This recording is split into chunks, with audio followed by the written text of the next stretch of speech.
নারীর নিরাপত্তা কোথায়? কান্না ঝরে গলির কোণে, আলো ফুরিয়ে যায়, নতুন এক ধর্ষণ, আবার শিরোনাম সেই চেনা গায়। আর একটা মেয়ে, স্বপ্ন ভাঙা দৃষ্টি, কসবা এবার, রক্তে লেখা ইতিহাসে লিখিত নৃশংস চিত্র। কোথায় রাষ্ট্র, কোথায় আইন, কোথায় সেই বিচার? আর কতদিন গলা টিপে ধরবে সমাজ, নীরবতা হয়ে কারার?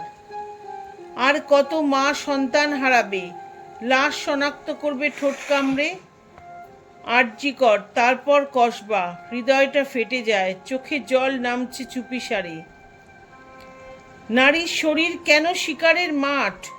স্বাধীনতা কেন শুধুই কাগজের কথা, রাস্তায় পড়ে থাকা লাশ? আইনের কালো ছায়া কবে আসবে, কবে কাঁদবে না মা? বিচার চাই, শাস্তি চাই, চাই যেন আর কোনো কন্যা না হারায় প্রাণটা। এই কবিতা নয়, কেবল শব্দের খেলা, এ এক মা বোনের আর্তনাদ, সমাজের প্রতিচ্ছবি, নীরব ব্যথার মেলা। নারীর নিরাপত্তা প্রশ্নে প্রশ্ন, কিন্তু উত্তর নেই। একটি সমাজ গড়ো যেখানে নারীর চোখে থাকবে সাহস আর হৃদয়ে নয় ভয়।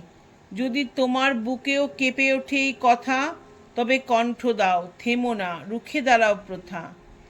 এই কবিতা ছড়িয়ে দাও, পৌঁছে দাও সকলের ঘরে, হয়তো একদিন বদলাবে কিছু, এই দেশ, এই সময়, এই মিথ্যা ভরে। নমস্কার বন্ধুরা।